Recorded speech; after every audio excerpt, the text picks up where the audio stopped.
Jake Humphrey, thank you so much for joining us today. Really, really appreciate it. I first want to start, obviously you have the great question when you start your podcast about high performance, but we are business leaders, so we have to ask you, what to you makes a great business leader? I think for me, there's probably two key things that spring to mind. The first one is optimism. I think being an optimist is so important. I think if you're not an optimist, you don't believe things are going to happen anyway. And if you don't think they're going to happen, then they're absolutely not. Whereas if you think they might, there's still a strong possibility they won't, but I think you're further towards success.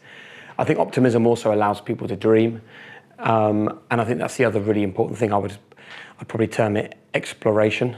And I think what is a life if it isn't about exploration? Because I think it allows you to find what you can really be as an individual. But I also think it means that you have a mindset where you meet people and you think, well, what can we do together? Or you go into a networking event and you think this might be the greatest thing that's ever happened to me. And probably the most important element of the optimism and the exploration is that no matter how bad your day's been, when you lay your head on the pillow at the end of the day, you still think tomorrow is going to be the best day ever.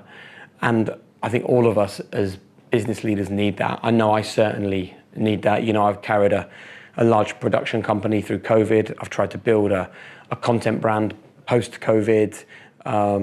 I've done a seed investment with 3 or 4 really interesting businesses, and all of them are challenging. All of them at times make you feel like you're failing. All of them require you to use skills that people never believe you're going to need. But in every single instance, the reason why I got involved, and I'm still involved, and I'm still excited, is because I love to explore, and I love to do it with an optimistic mindset.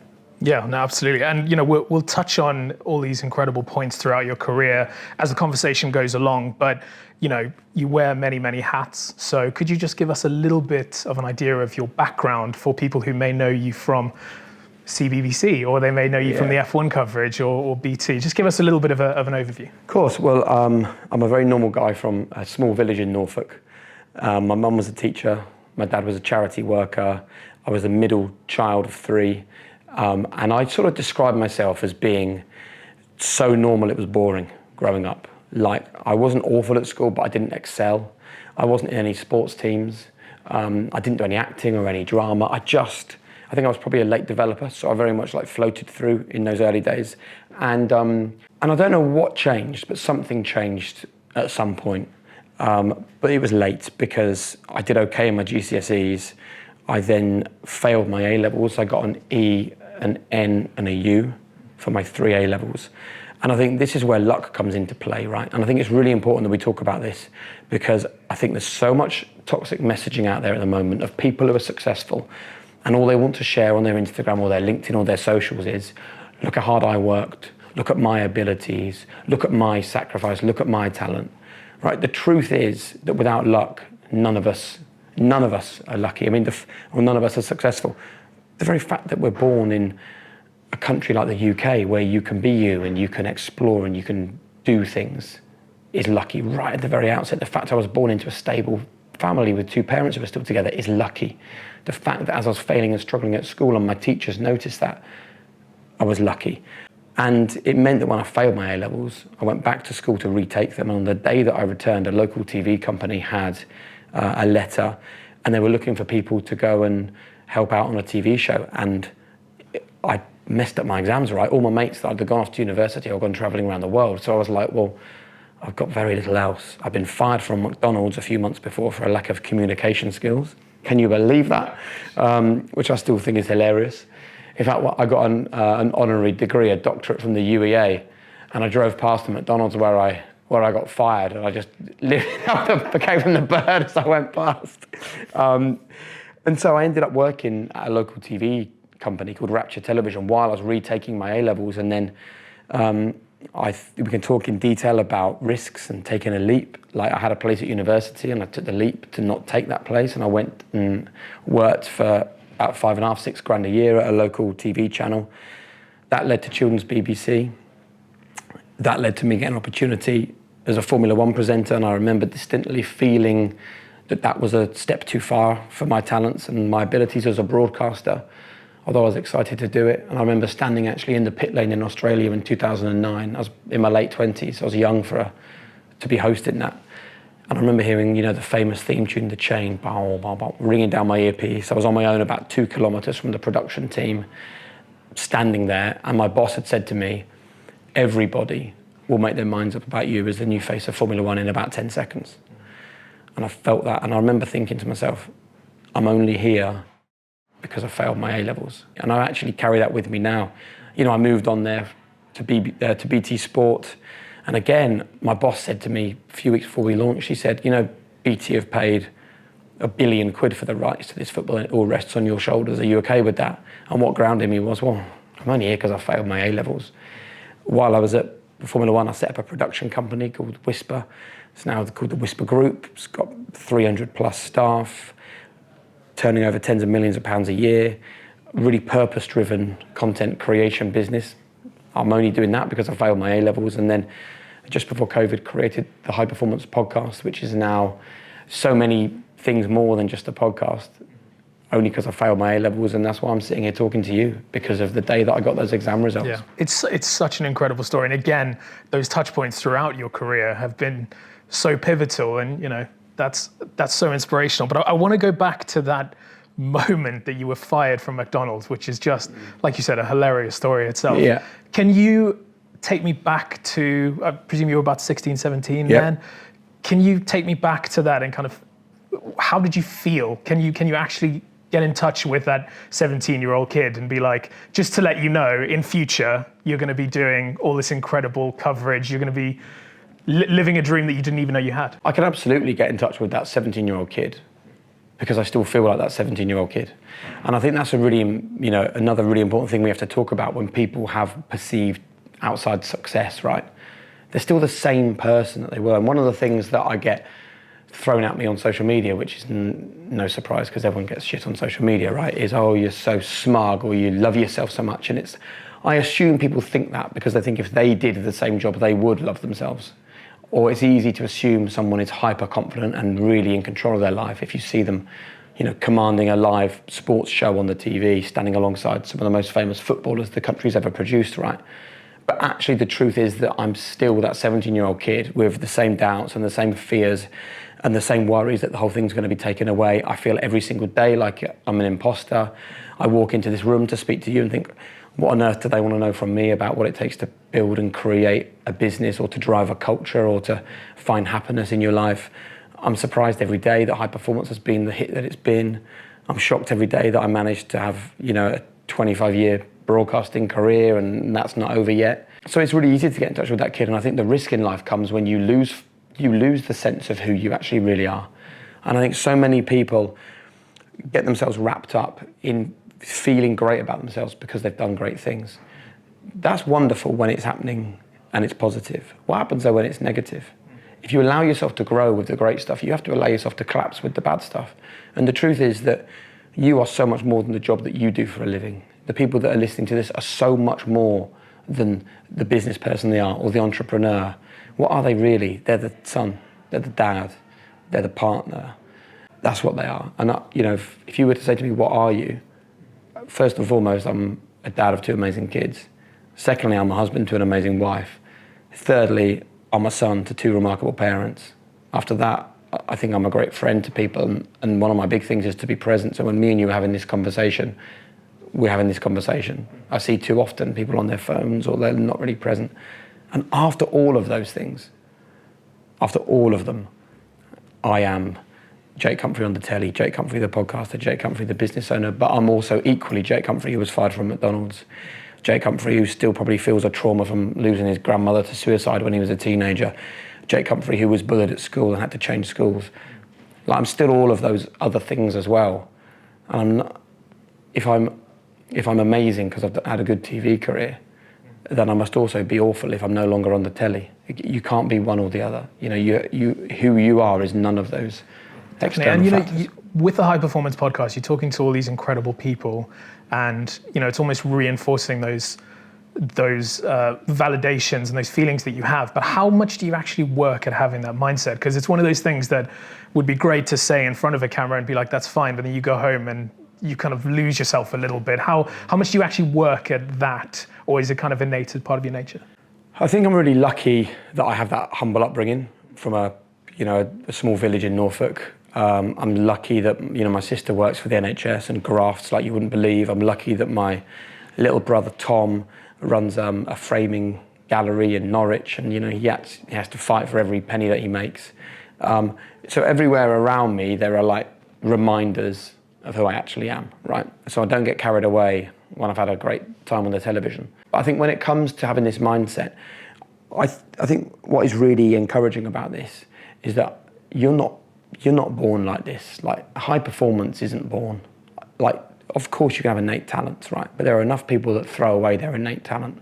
There are enough people who are born with very minimal talent who do absolutely incredible things. Why is that? Because our reaction to life is so much more important than life itself. And I think the reason why that's really valuable is that I'm having high performance conversations and recording my podcast on a weekly basis. And so I'm constantly reminded about these things, and it almost keeps me honest. It stops me from getting carried away. And that's a really strong message for people, is that you can, by reading books, by listening to podcasts, by speaking to people around you, you can have, a perceived mental strength. And I'm no different to anybody else, man. I've had therapy, I've had difficult times, I've had some mental health challenges over the years.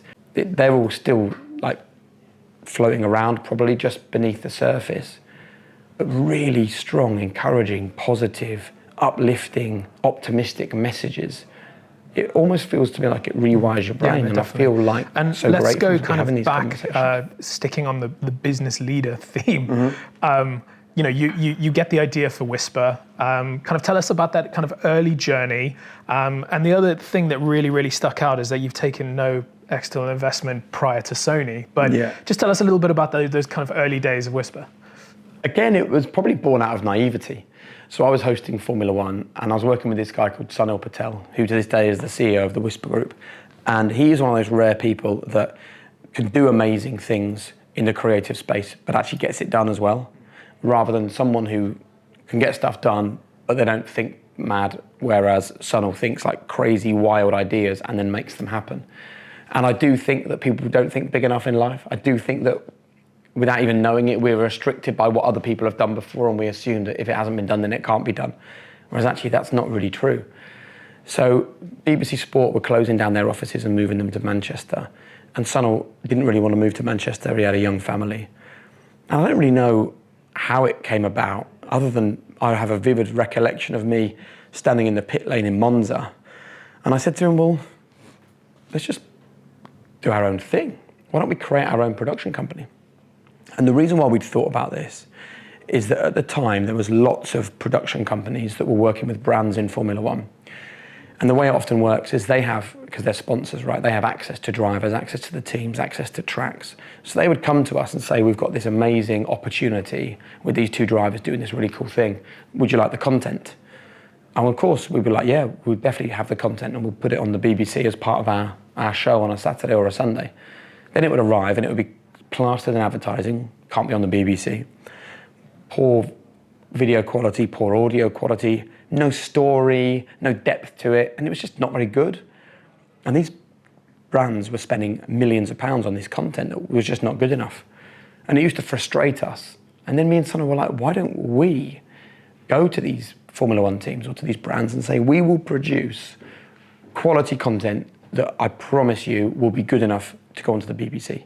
And if it's good enough to go onto the BBC, and if it passes the stringent checks that everything has to go onto the Beeb, it will be on every other channel. We have the sort of tightest regulations, basically. So we'll make it so good, everyone else will want it. And the first meeting we ever had was with the Williams Formula One team. We went in there not expecting much, and we walked away with them saying that they would allow us to produce their content for a season. And it wasn't a lot of money. It was about a £70,000 contract, and obviously we had to produce the work for that as well. But it was enough for Sunil, and all credit to him, to take that leap, to take that risk, to have that optimism that it was going to be okay, and to walk away from his staff job with the BBC. I will readily say it was less of a risk for me. I remained as the Formula One host, so I was okay. I was still getting a salary. The real risk in this instance was Sunil's. So off we went, and we decided to do it. And it wasn't too long until we realised we didn't actually have great commercial contacts. So we thought, who do we know that has really good commercial links in the motorsport? David Coulthard. So I remember we spoke with David Coulthard and he agreed that he'd like to get involved. And then he said to us, how much will it cost me? And we were thinking, hold on, we would never even consider that you'd want to pay for this. So we were like, well, what answer do we give him? And Sana was like, well, I need a new bathroom in my house, which is going to cost about 30 grand. So I said, well, why don't we ask him for 60 grand? So David Coulthard paid 60 grand for a sizable chunk of Whisper, and it's probably the best investment that he's ever made in his life. But I think there's a good lesson there as well. It's so easy for founders and business owners to keep hold of the equity, right? I would much rather have a smaller slice of a bigger pie. And that's what David helped us to create. And then we did fine, not amazing, but fine. And there's another lesson there at stick at it. You know, we made sure that our standards were high and our production values were great and that we did a better job than everybody else. And then Channel 4 created something called the Growth Fund, where they invested in businesses like ours that was a small business that really could be rocket propelled and could be so much bigger and better than it was. And they just basically, again, took equity for a really low figure in return for giving us knowledge and giving us support. And again, it could have been so easy to say, well, why on earth would we, like, the value of what they want is so much greater. But we always have to think in business, not the cost, but the value. Like, what's the value they're going to give us? Far greater than any amount of money they could have given us. Access to great minds. So again, I can sit here and say, oh, look at us building a business with no equity. Look at the luck. Look at the luck, man. I was working in Formula One. We got a deal with Williams. David Coulthard got involved. Channel 4 saw our potential. That's lucky. Yes, you make your own luck. You're open to it. But we were lucky. And Channel 4 were great partners of ours, and eventually they sold their stake to Sony, who remain minority investors in the business even to this day. It's been an incredible journey. And I often am asked, like, how have you done it? And that is a very hard question to answer. All I can say is that we haven't just done things right, we've tried to do the right thing. So the TV industry is not well enough represented from people from ethnic minority backgrounds. Our CEO is the Asian son of a newsagent's owner from Twickenham. People like Sunil don't run production companies in the UK. There are not enough women working in businesses. We're very, very keen for our business to be 50-50 male and female. We produce the Paralympics for Channel 4 and we make sure that we're not one of those companies that puts disabled athletes in front of the camera. We actually have a disabled production team behind the camera because that's true representation.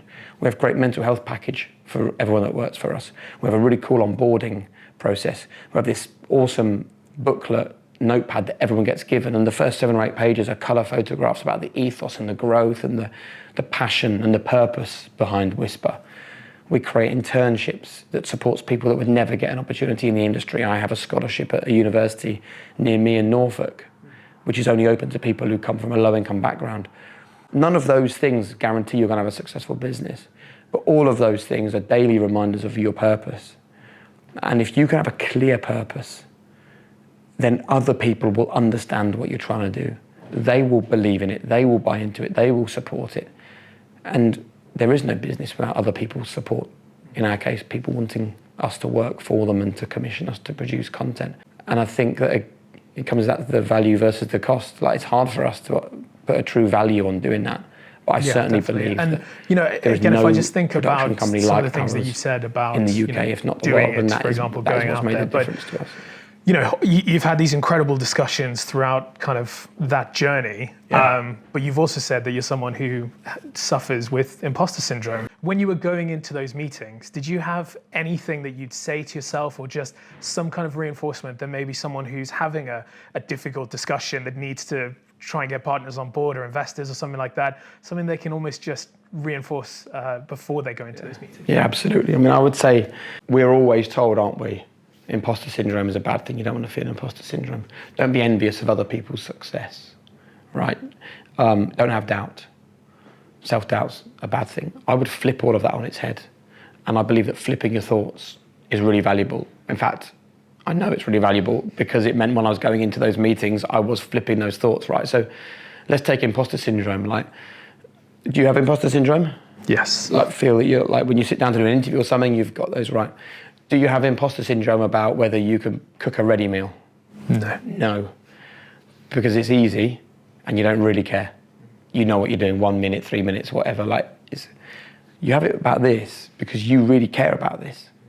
You don't have imposter syndrome about things that you don't care about. So it's time for us to change the language about this sort of stuff. Imposter syndrome is great. Imposter syndrome means that you care.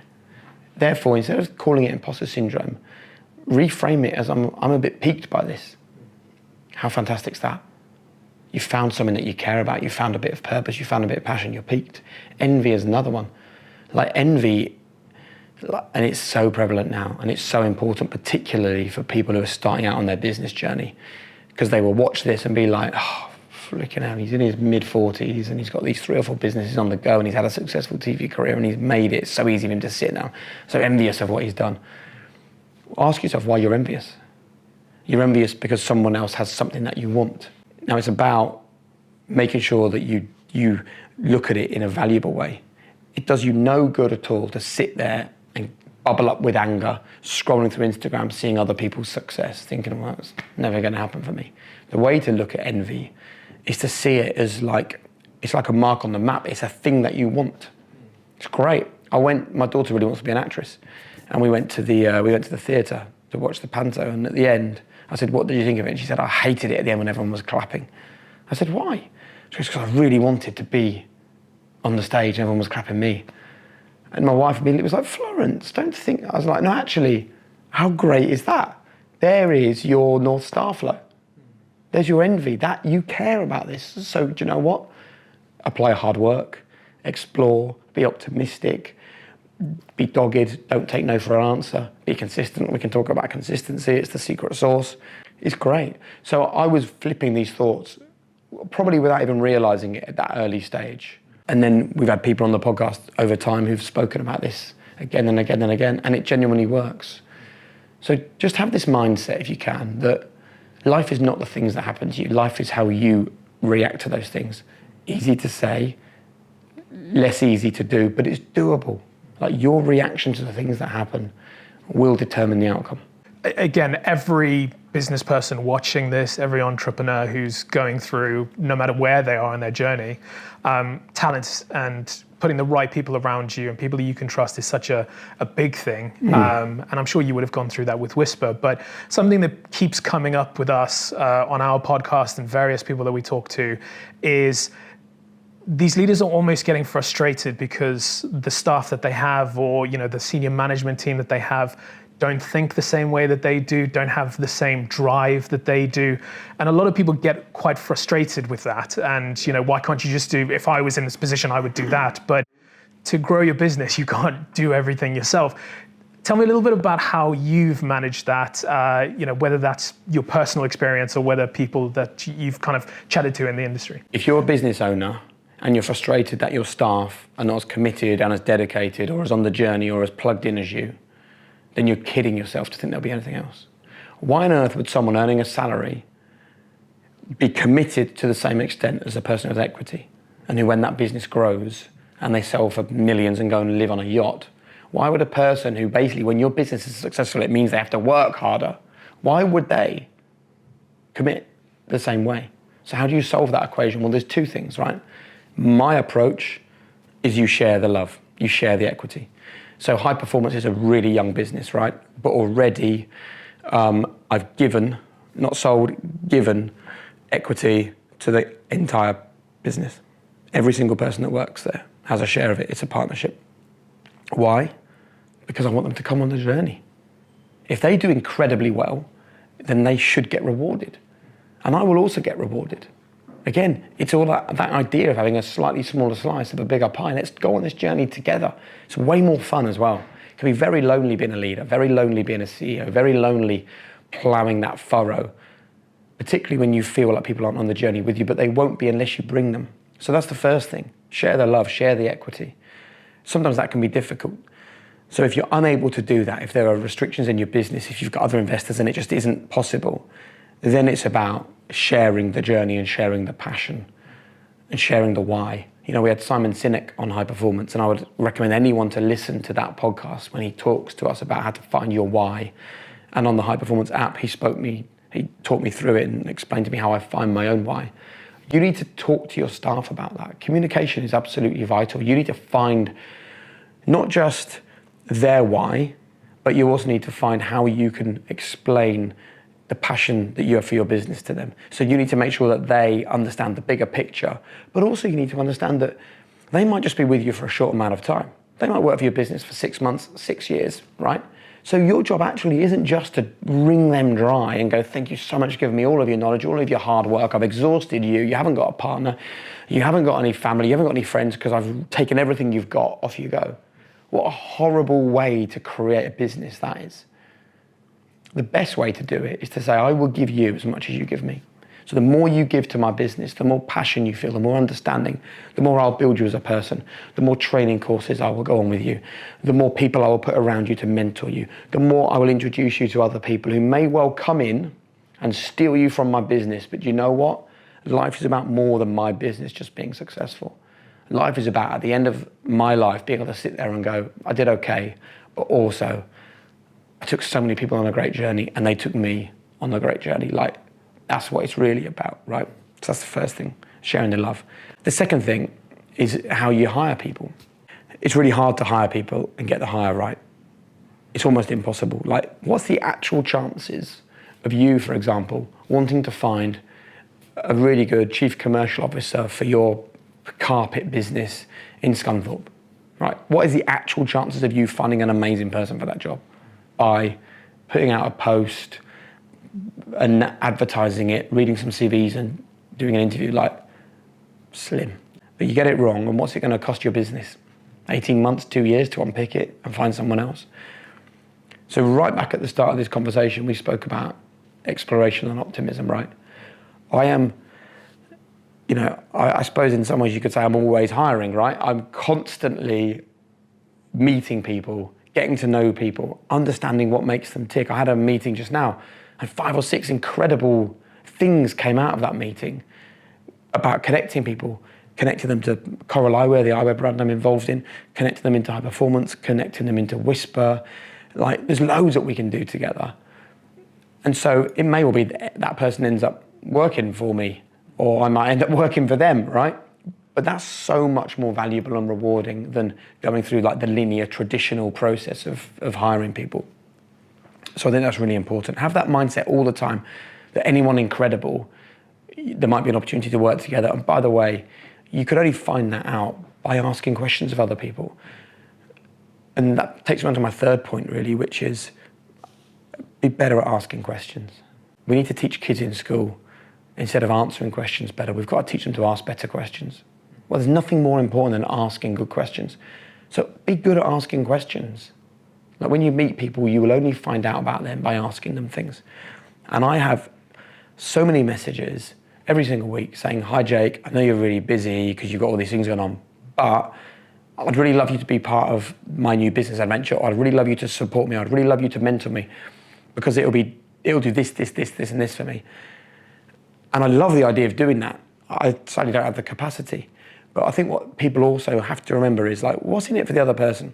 If I'm asking someone to come and do something amazing for me, I always make sure that the value they get back is greater. There's a brilliant book called The Go-Giver. Read The Go-Giver. But the story is about someone who is a sales guy, and he thinks that being a sales guy is about getting the most amount of money out of the person you're trying to sell to. Absolutely incorrect. The best salespeople offer more value to the person than the money they're getting back. Like, just give value to people. Give it away.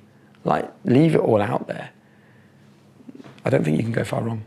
Everything you said there is just, it's fantastic. And I'd like to think that a lot of the modern day leadership is consistent with that, and people are a lot more purpose driven. But it wasn't too long ago that we had these titans of industry, these business leaders who ran by force and were very outspoken. And how do you reflect on times when, because business very much to your average person who's not in the business community is seen as, billionaires trying to stuff their pockets. How do you kind of reflect on those bad viewpoints of your average person in the business leader community?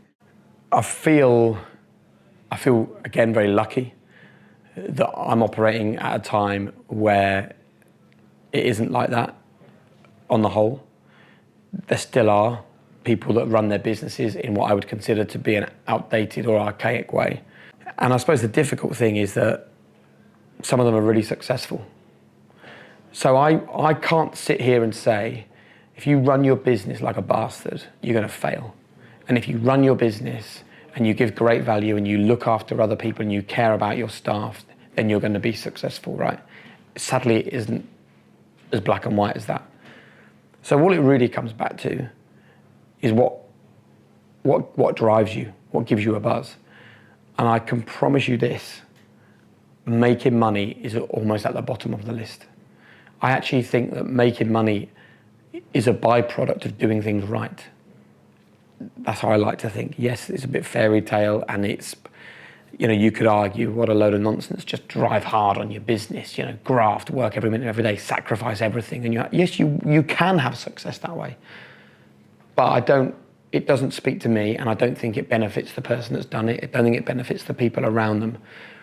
And that's one of the things I really rally against. I see a lot of people using their Instagram accounts to show us how hard they're working, to show us how many hours a day they're doing, or to show us that they're constantly flying in planes and they're never at home and they haven't got time for a relationship. And it's like, please stop doing that, because you're really not helping people. There are people really struggling at the moment. There are people that really feel like all the things I've spoken about they've done and it just hasn't happened for them. And it's really difficult for them to keep on seeing those messages. So you have to be, I suppose what this really boils down to is a mindset that I've probably developed in the last 4 or 5 years, right? Would I want my kids to work for me? If the answer to that is ever no, then I've seriously gone off the rails. I would love Flo and Seb to come and be themselves, be an individual in a business. I think the reason why that's really important, right, is because also people that chase the money, right, they've got their eye on the wrong thing. And what they're actually going to do is delay their happiness. And that's really sad, because even though they're perceived to be successful, what is high performance if it isn't being happy, being content, being able to sleep well at night? What is it? Because I have loads of people who come on my podcast, they've achieved incredible things and they don't have happiness. They don't have serenity. Or they spent their whole life climbing towards something to realize that the view isn't actually what they thought it was going to be. And they've wasted all those years of climbing. Like, probably the greatest single example is Johnny Wilkinson. Won the Rugby World Cup after 20 years of hard work. Felt joyful for 30 seconds. Is that a good trade-off? So my advice to people would be, please don't focus on the wrong things, which is external validation, perceived success, financial success. Because actually what you're doing in the short term is you're delaying your happiness, thinking that you're going to reach this incredible moment where you go, wow. Like, there were people listening to this who say, I'll be happy when I hire my first member of staff, or I'll be happy when I get out of debt, or I'll be happy when my business is £1 million a year turnover business. I'll be happy when I do the exit and sell it. I'll be happy when I've done the exit and I've bought a house. I'll be happy when I've done the exit, bought a house, got a yacht. I'll be happy when I've done all that and can retire. And what happens is you get to that point of retirement and you go, oh, bloody hell, I never got that moment of joy. Where was the joy that I was meant to get from all of this stuff? Like, everyone told me I'll be happy when I did all this. The joy is in the doing, man. That is the joy. The joy is in the failing. The joy is in the struggling. The joy is in those little successes. The joy is in the personal relationships. The joy is in trying things and seeing if they come off. The joy is in realizing they don't, but there might be another way of doing it. That is all the joy. It has to be there on a daily basis. And one of your questions early on is, how do you keep bringing yourself back to trying to do the right thing? I think that's a really good reminder. Like, you have to find the joy in the doing, not in the achieving. Definitely. And we've touched upon quite a few people that you've spoken to on the High Performance podcast. Yeah.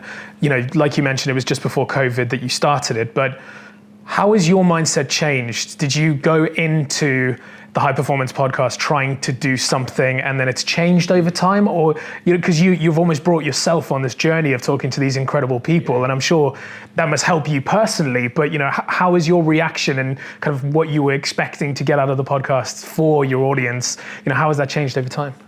It's the perfect question because of what I just said. Like, when I started High Performance, I genuinely wanted people to see you've got to work hard and you've got to graft and you've got to be out of the house for 24 hours a day, and you can't, all this wishy-washy nonsense about, just don't worry about working hard, it will come your way. I wanted to rally against that. I wanted to be like graft, push, struggle, get up, go again. And then I realized, having had a few conversations with people, that all that did was lead to more of that.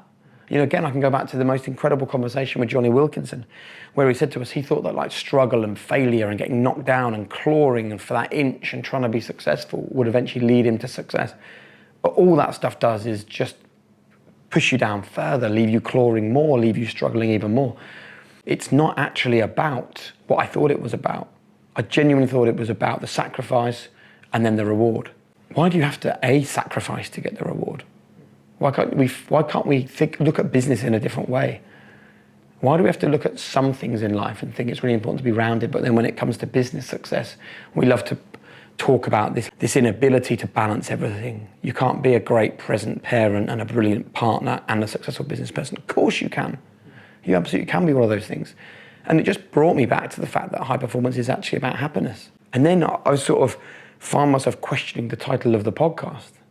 And that's been really difficult for me, because when I called it high performance, I wanted people to think, I suppose I wanted to speak to great high achievers, put them on a pedestal, say, look at that person there, that's high performance. Then that person comes on the podcast and tells me that they're not happy, and tells me that they don't have a relationship with their friends or their partner, tells me that they've sold themselves down the river and sacrificed everything they believed in to be successful, and that they feel pretty empty, right? The world says they're high performance because they might have £1 billion in the bank, or they might have 5 Premier League medals, or they might be a world-famous actor. I say they're not high performance because they're not happy. That has changed. And therefore, my podcast and my whole reason for being now is for you to find your own version of high performance. For some people, getting out of bed in the morning is high performance. For some people, walking into a room and having the courage to speak to people is high performance. For other people, building and selling a business for 12 billion quid is high performance. We're all on our own path here. And comparison is the single worst thing we can do. Because no matter what you do, I promise you someone would have done something better. Like, there are 1 million better podcasts than mine out there. There are 1 million more successful production companies. There are 1 million more successful TV presenters, right? If I spend my time thinking about them, it will diminish what I've achieved. And you need to rally against that, because that's how the human brain works. You know, like after the Second World War, this was the first time they created marriage guidance counselling, because there was a lot of broken marriages, a lot of men had not come home, so in the late 1940s. And the first question that they asked in this newfangled marriage guidance counselling was, what's the problem? Well, what happens then? The husband goes, well, the problem's this. And the wife says, no, the problem's this. And then they start having a row. And then the marriage guidance counsellor would say to them, how many out of 10 for your marriage? And they go, 6.5. What immediately do you think when someone says 6.5? You go, well, what about the other 3.5? What's the problem? Let's think about the fact they were 6.5. You know, think about the fact that you're doing okay. If you're watching this, you're doing okay. You're doing your best. You know, high performance has gone from me believing it's about achieving great things to me being able to sum it up in a single sentence. Do the best you can where you are with what you've got. I can't ask any more from any person that I ever work with or love than that. Do the best you can where you are with what you've got. I promise you, I will leave this interview going, should have said this. Why didn't I say that? How did I forget to mention that? You will leave going, why did I ask that? Why didn't I ask that? But you and me, mate, we're both doing the best we can where we are with what we've got. So let's just be nice to ourselves, right? Because life is going to kick us in the bollocks anyway. Let's not do it to ourselves. Yeah. You're doing fine, I'm doing fine. Let's see where we go. Yeah, no, definitely. I'm very intrigued too. You've done, is it almost 200 episodes of the podcast? Yeah, over 200. 215 or something. Yeah, so I mean, what do you think your radar is like for people who come in and say that they're happy, but you can kind of, you look at them and you go, I don't think you're happy? When you put that to them, pretty much 9 times out of 10, they'll agree. They'll open up. I think people don't come on the High Performance podcast unless they're willing to expose themselves a bit. And sometimes that takes time. I mean, generally we talk for about 20 minutes before we get to the stuff that I love. And that's because it takes people about 20 minutes to use up all the stories they've told everywhere else. and to realize that we're not there to catch them out or cause them problems. Like, being vulnerable is okay. And once you get to that point of vulnerability, then I don't think they lie to us. So I think we get the truth from people. Really valuable for us, but also I think it's really important for the people listening, because don't forget, we're sitting this close, so we can smell it, right? That human instinct is there. If you're listening to the podcast on a run or when you're driving and someone's dropping some BS, you're not going to hear it, you're not going to see it. So I think it's really imperative that if we think someone is not telling us what they really should be telling us, we either call them out on it, or in some very rare instances, don't put the podcast out. How many times have you done that? 3 or 4 times. Because we have a responsibility. We are getting messages from people who are, some of them are running businesses with lots of staff. Other people are running schools with hundreds of kids. Other people are suffering with real serious mental health problems or trying to recover from a trauma. Like, we have a real responsibility to those people. So we can't be putting stuff out unless it's the right stuff to put out. You mentioned consistency earlier, and we had Stephen Bartlett on a couple of years ago, and he was talking about how consistency for him was the biggest thing. He'd start doing a YouTube video, and it would be lights outside, and then towards the end it would be, it's a 2-minute video, but by the end of it it's dark because he just took so long to kind of get to it. And now obviously he's a juggernaut with his podcast. But what would you say are the kind of common top traits for successful people? I think the biggest thing is an understanding of what success looks like and how to get there. And by that, what I mean is that I think a lot of people think that it's about taking these great big leaps. It's about doing these massive risky moves. It's about leaving your school friends behind and going and starting out something new. It's about trying to break down barriers and do stuff that's never been done before. I actually think that you can find success that way, but it's rare, it's risky, and it's probably unhealthy. I think actually what it comes down to is what we refer to on high performance as world-class basics. And the great thing about world-class basics is that they're there for everyone. And you can get inspiration about that from anywhere. I mean, I was watching Frozen with my 2 little kids not long ago, and what does Olaf say? Just do the next right thing. Like, that's a Disney movie, and the advice is absolutely on point, by the way, because that's what life is about. Life is about world-class basics. So it's about getting up in the morning at a time. Like, let's talk about ripple habits, right? A really good example of a ripple habit is the time you get out of bed. So if you got children, you look too young. Yes, you got 2 kids. Oh my God, you're aging well with kids, bro. Thank you very much. What are you doing with that forehead? Because I need some help. So getting out of bed late, right, will just derail your whole morning, because then you're chasing to try and make snack or make your kids school lunch. And then you're trying to make them breakfast, and you're not really engaging with them because you're running around and you're like on the go all the time, and then you're getting them dressed, and then you're getting them out the door, but you haven't had time for your own breakfast or to even think about what's going on in your life because you're dealing with your kids. And then you do the school run, and you get home and you think, right, I should have really thought about this earlier, but I need to work out what I'm doing today. And then you're getting a bit hungry, so you eat some crap at about 11 o'clock because you didn't eat breakfast, because you didn't give yourself the time. And then you feel bad about yourself, so you think, well, I'm not going to bother going to the gym today because I've already had an awful start to the day. Because you snack, you don't really eat lunch, and then you think, right, I'm going to push through to dinner. Then you've got that really dangerous hunger at about 6 o'clock where you just want to go for something that's really carb loaded and loads of sugar and fills you up. And then you've had a bad day, so you think, well, sod it, I'll have a glass of wine this evening and half a packet of Pringles because the day's already a write-off. And then you go to bed late because you've got all of this sugar and salt and alcohol spinning around in your system, and it derails you for the next day. A world-class basic is making sure that you just set your alarm half an hour before everyone else in the house gets up. And you go, right, first things first, just 10 minutes to gather my thoughts. Like, what does today look like? What's the plan? I'll make the kids snack before they come down. I'll maybe stick some porridge on, which is a great breakfast for them, but I'll make enough for me. I'll sit with my kids and eat that porridge, and I'll have a chat with them about the day. I mean, mine are obsessed with either Sebs loves football videos on YouTube. Florence is cute because although she's 11, she likes watching Alvin on Netflix, Alvin and the Chipmunks. Turn that off, sit, have breakfast together, talk to each other. I've eaten, they've eaten, we've bonded, we've chatted, right? You do the school run, you get home, you're not hungry because you ate a proper breakfast. So then you think, right, that was a good start today. I'm going to do a lunch, right? A proper lunch, nice salad, right? Great. That's been good so far today. So let's go and do a quick workout this afternoon, or let's go for a walk, or let's go to the gym and just do something really great. And then it comes to the end of the day and you're properly hungry because you've eaten well, good sustainable stuff. You do the right thing, you end the day in a good way. Then you know you're getting up early tomorrow, half an hour before everyone else, so you go to bed at the right time rather than stand up late watching crap that doesn't serve you right on the telly. So that whole day is better because you just got up half an hour earlier. Like you prioritized your life over your snooze button on your phone. And that's a world-class basic, and that's a ripple habit. To find out more, listen to the James Clear episode on high performance. He was brilliant about this. Atomic Habits is his book. That's what it's all about. It's this, and that's I think a really reassuring message for people who are either on the journey or thinking about the journey, is that it's not about the big, scary, huge leaps into the unknown. It's about looking at your day and going, right, what are the world-class basics I can work into my day? Nutrition, communication, being present with people, looking after myself. What are those world-class basics? How do I just do the best I can where I am with what I've got? How do I do the next right thing?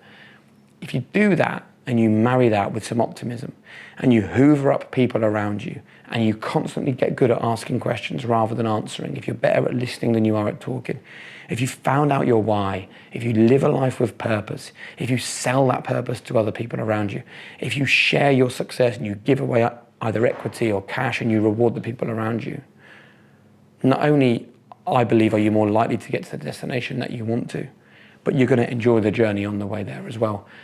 And one without the other is a missed opportunity and a missed life, mate. The last thing I want to kind of touch on is the F word, which business people know a lot about, but there's still a very negative connotation towards it, and that's failure. Yeah. And if you kind of take a certain part of your journey, here you are failing A levels, you're fired from McDonald's. Mm-hmm. You could have easily been written off as a failure, and things fall differently. And we're not talking to Jake Humphrey, you know what I mean? Yeah. So how do you kind of think the relationship has changed with failure? And do you have any kind of advice for people who maybe have just gone through something like they've had to close down their business or something like that? Do you have kind of words of wisdom for them? Yeah, and again, I'm so wary of this because if someone's watching this and they're struggling and things have been really bad for the last few months, me sitting here talking about the power of embracing failure, it's just shit for them and would really annoy me if it was me. So in terms of practical advice, nothing is going to remove that failure, right? But again, your reaction to that failure is far more important than the failure. So the first thing I'd say is be kind to yourself. Again, so much toxic messaging out there, this idea, this bounce back mentality, this bounce back culture, this recover quick. Sometimes if you've really been through a trauma, right, and your business has really either taken a battering or you've lost it, give yourself some time. Like, it's a long journey, right? And don't constantly think I can't write off 6 months that I'll never get back. That'll be the most valuable 6, 3, 2 months, 2 weeks. That'll be the most valuable because it allows you to reset and it allows you to go again. For people that aren't in that place and struggle with this idea of failure, I talk about this with Harriet, my wife, an awful lot. In fact, I'm a chairman of a charity in Norfolk, and I stood up and did a whole presentation about failure. And in the car on the way home, she's like, "I totally disagree with that." But great, right? Like, that's wonderful. Like, life is about working out what works for all of us. And for my wife, this just doesn't resonate. She doesn't like the idea of failure. I love the idea of failure. It's about reframing again. So if you go to the gym, right, and your PT says, right, I want you to bench press to failure. Of course, you don't go, well, I can't do that because failure's bad. You go, yeah, I know I need to bench press to failure because that's where the growth is. I know that if I do that, next time I'm bench pressing, I bench press harder, I bench press longer, heavier weights. You need to have that mentality about life. This idea of wanting to fail is probably not quite right. This idea of embracing failure is probably challenging. So the way I would term it is you need to operate in a window where failure is almost inevitable. We had a brilliant conversation on the podcast with Greg Hoffman, former Chief Marketing Officer of Nike. He said, failure is the price of ambition. What a brilliant line that is. Failure is the price of ambition. I think if you can expect it, then you can accept it. So I would encourage people to operate in a window where failure is almost inevitable, where they're operating in that window where they're finding the envelope, they're finding the very edge, right? But then it's about how you deal with it when you do fail. So I think actually you do need to fail often. You need to think like a scientist. Brian Cox came on High Performance, said think like a scientist, be proved wrong all the time. So want to be proved wrong, want to find the breaking point, because then you've reached the limit, great. I just drop back a little bit, but I know exactly where the breaking point is. That's fantastic. So fail often, but fail forwards. And again, it comes back to people who are in a dark place at the moment who've been struggling. Your reaction, again, more important than the thing that's happened, what can you learn from that? Every single thing can teach us something, and you will learn an awful lot more from failure than you can from success. And sometimes the worst people for us to have on high performance are people who've sailed through life, because they can't actually explain how it's happened, because it's just happened. Whereas I'm really grateful for all those successes. And the final point on this is you need to separate fault from responsibility. This is quite a hard point, actually, but it's really important and a good way to end. Loads of things will happen to us in our life that are not our fault, including the failure of our business, including a trauma from our childhood, including a difficult relationship with a partner. Just because they're not your fault doesn't mean it isn't your responsibility. And taking responsibility is about taking power, and looking for excuses and looking to apportion blame is about giving up power. You know, without question, the hardest thing that's ever happened to me was my dad coming home. No mobile phones in those days. He was late home from work, and he had a phone call to say his mum had taken her own life. My grandma, like, the most amazing woman you could ever meet. It's not my fault, right? But the truth is, it's actually my responsibility to deal with that and to come to terms with it and to use it as a superpower. When we were running Whisper and COVID happened and we were mainly producing sports content, that was none of our fault, but it was our responsibility to protect our staff, to guide our business through that period. And we came out of COVID with more staff on the team than we went into COVID, because we took the responsibility. And my life will continue to be moments of failure, but it will also continue to be moments where I have to not look for blame, not worry about whose fault it is, but take responsibility. Yeah, like you said, that's a great way to end it. And, you know, Jake, thank you so much for your time. It's now time for a very special segment. We're proud to give you the Good News Postcard. And Jake, today your question is coming from Kieran, aged 14. Hi, I'm Kieran from the Dando News team based in World Community School, and I would like to ask what the defining moment of your company was. Hello, Kieran. It's Jake here. Look, first of all, thank you very much for your question. I love your young, inquisitive mind. Make sure you keep that throughout your life, mate. I think the defining moment for our company actually was the coronavirus pandemic. And I remember actually we'd been really careful with our business. We had saved a lot of money in the bank, and I thought, we're going to be great. And I rang the CEO, Sunil, and I said to him, what does this mean for our business? And our business is a production company called the Whisper Group. We produce lots of live sport, and the whole sporting world stopped virtually overnight, which meant our income stopped overnight. And I said to Sunil, what does it mean for us? And he said, unless we can get some help from somewhere, we probably will be gone under in 6 months. And this is a business that we'd spent almost 10 years building and creating. But the reason why it's a defining moment of our business is I think that it's really easy to do the right thing when things are going well.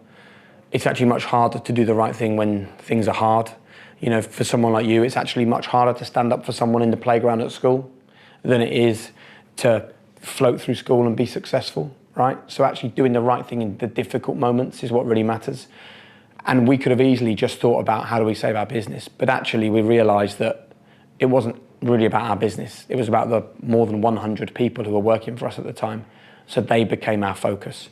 And I think the fact that we put them at the center of what we were doing, communicated to them immediately. Our CEO, Sunil, moved his salary to 0, and his salary was given to members of staff that would have been struggling during the pandemic. I immediately made a pot of cash available to every member of staff, and I didn't want to know what the issue was, but if they needed access to cash and I didn't want it back, then they could have it.